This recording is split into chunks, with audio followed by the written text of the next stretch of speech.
네, 민주당이 중점적으로 추진하고 있는 방안 가운데 하나가 민생회복지원금 25만 원을 전 국민에게 지급하자라는 이 방안인데요. 이에 대해서 당내에서 이견이 나오고 있는데 그 이견의 주인공 가운데 한 명이 바로 김동연 경기도지사입니다. 전화로 연결해서 그 입장 들어보겠습니다. 나와 계시죠? 예, 안녕하세요. 네, 요즘 예, 지사님이 이제 그 뉴스에 이제 많이 오르내리고 있는 이유가 바로 이것인데요. 일단 좀 먼저 지사님의 의견이 뭐였는지 좀 간략히 좀 정리해서 말씀해 주시겠어요? 예, 저는 지금 그 민생회복지원금 주는 것에는 찬성이고요. 네. 또 지금 정부 재정이 적극적인 역할을 해야 된다는 것도 오래전부터 주장을 해왔습니다. 네. 다만 전 국민에게 25만 원 지원하는 것보다는 음. 그 어렵고 좀 힘든 계층에 두텁고 촘촘하게 네. 지원하는 것이 음. 그 여러 가지 면에서 효과적이다. 네. 그분들에 대한 그 도움도 될 것이고 경기 회복에도 훨씬 도움이 될 것이다, 이런 주장을 오래전부터 해왔습니다. 그러니까 간단히 이야기하면 보편이냐 선별이냐 여기서 선별로 가자 이 말씀이신 거잖아요. 이게 이제 그 보편복지, 선별복지 얘기를 하시는데요. 예. 사실은 이게 조금 저는 번지수가 틀렸다고 생각을 합니다. 그래요? 예, 어떤 예, 점에서요? 이 지원금은 보치 대책이라기보다는 음. 경기 활성화 대책이거든요. 아, 예, 그 점에서. 예, 예. 그러기 때문에 보편 선별론할 건 아니고요. 예를 들어서 전 국민이 아니라 그 상위 20%나 30%를 제외한 중산층과 서민에게 지급을 하게 되면 이분들이 훨씬 그 소비 성향이 높으신 분들이거든요. 네네네.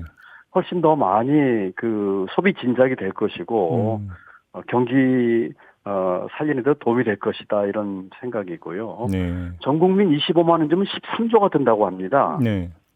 규모는 13조를 다 써도 좋고 필요하다면 더 써도 상관이 없어요.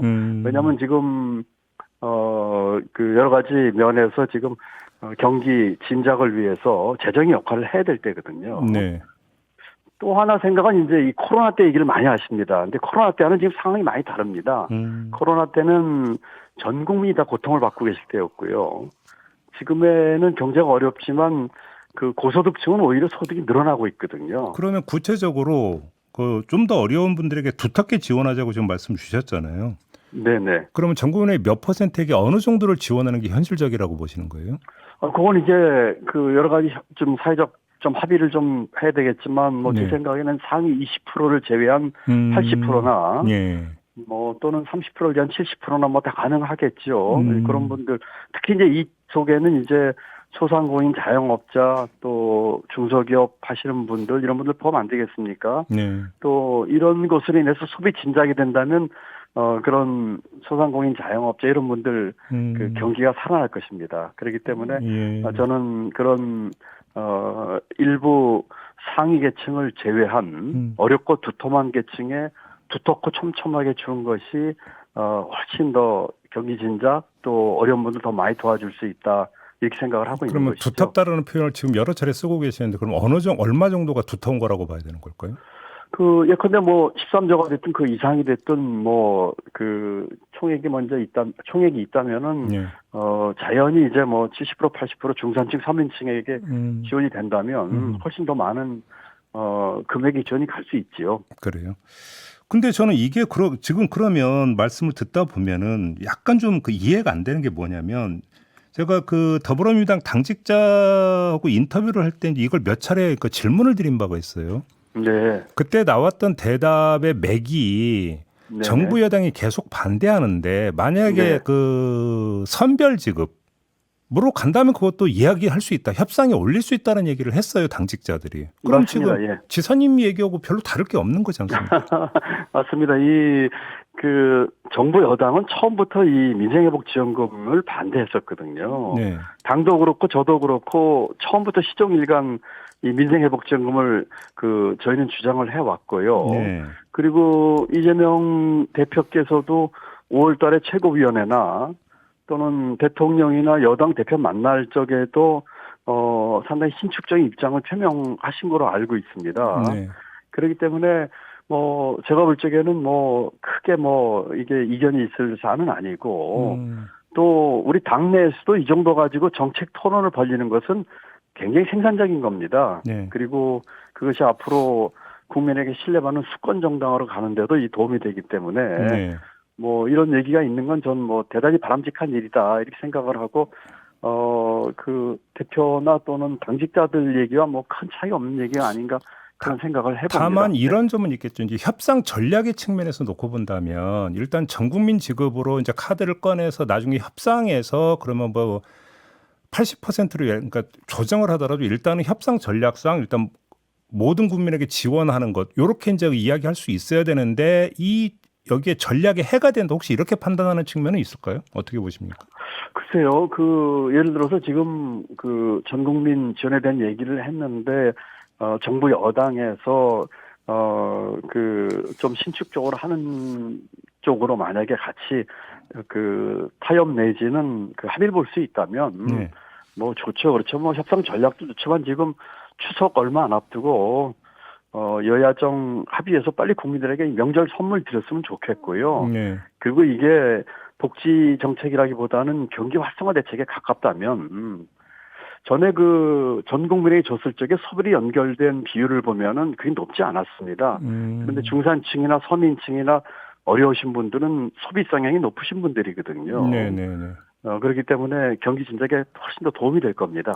그런데 예를 들어서 그러면 80%로 제한해서 지급을 하자는 방안으로 만약에 제시를 한다 하더라도 지금 정부 여당의 태세를 봐서는 국가 채무가 뭐 급증을 했네, 건전 재정을 이루어야 되네 이런 이야기를 계속하고 있지 않습니까? 받아들일 네네. 여지가 있다고 보세요? 정부 여당에서?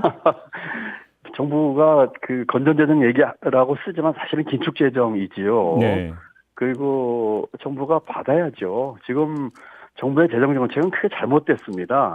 지금의 상황은 건전재정 또는 이라고 하면서 긴축재정 할 때가 아니고 네. 확대재정하면서 재정이 역할을 해야 할 때입니다.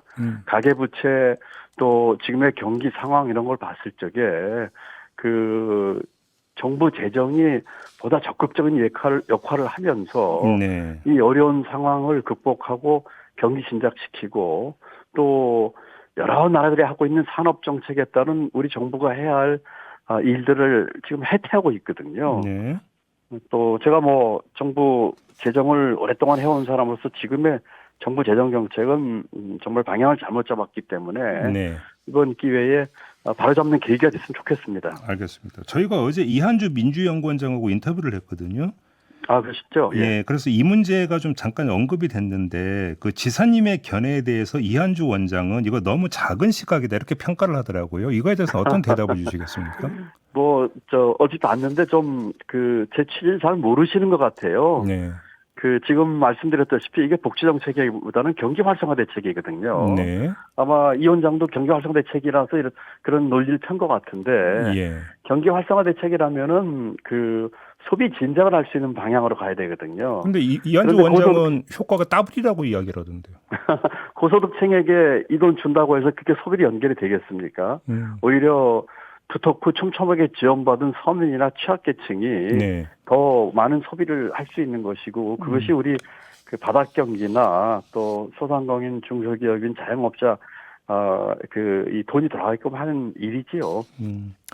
그러면 약간 범위를 조금만 그러니까 확장해서 이 질문을 드리겠습니다. 민주당이 강령에 기본사회를 명시하지 않았습니까? 기본사회를 네네. 원한다. 자, 이거는 어떻게 평가하십니까? 기본사회가 장기적이고 궁극적으로는 가야 될 길이죠. 인간의 기본적인 존엄에 맞는 삶을 해야죠. 그래서 그 방향 자체에 대해서는 맞다고 보고요. 네. 다만, 가는 과정에서, 예를 들면 복지 같은 경우에 지금 보편복지다, 선별복지다 얘기를 하고 있는데, 네. 보편복지로 가야지요. 다만, 사회적 상황과 합의 또는 재정 여건에 따라서 대상과 분야를 점차 확대하는 방향으로 가야 되는 상황으로 그렇게 이해하시면 되겠고요. 네. 제가 거의 20년 전에 노무현 정부 때 비전 2030 보고서 만들면서 복지국가를 최초로 천명을 했거든요. 예. 그러면서 이제 기초노령이라든지 연금이라든지 이런 보편적 복지를 처음에 넣었는데 사안에 따라서 빨리 갈 게 있고 조금 천천히 갈 게 있고 그렇지만 궁극적으로는 이 보편적 복지를 가는 방향이 맞다 이렇게 생각을 합니다. 그러면 예를 들어서 기본소득이라든지 기본주택이라든지 그러니까 정책화된 게 몇 개가 나온 적이 있었는데 이거에도 동의하셨던 겁니까 당시에? 그 개별 정책은 사안에 따라 좀 다릅니다. 그래요? 뭐 예를 들어서 보편적 복지나 뭐 기본 사회로 가는 방향은 맞지만 네. 그것이 그 각각 개별 정책에 따라서 정말 지금 하고 있는 것이 제대로 된 그 기본 소득 정책이냐 또는 지금 여러 가지 재정 여건이 감당할 수 있느냐에 따라 가지고 네. 이제 사례별로 좀 봐야 되겠죠. 그래요. 알겠습니다. 아무튼 언론은 지사님이 이재명 대표와 대립각을 세웠다.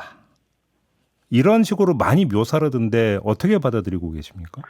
뭐 이건 그 민생회복지원금에 대해서는 아까도 말씀드린 것처럼 이재명 대표께서도 그 최고위에서도 네.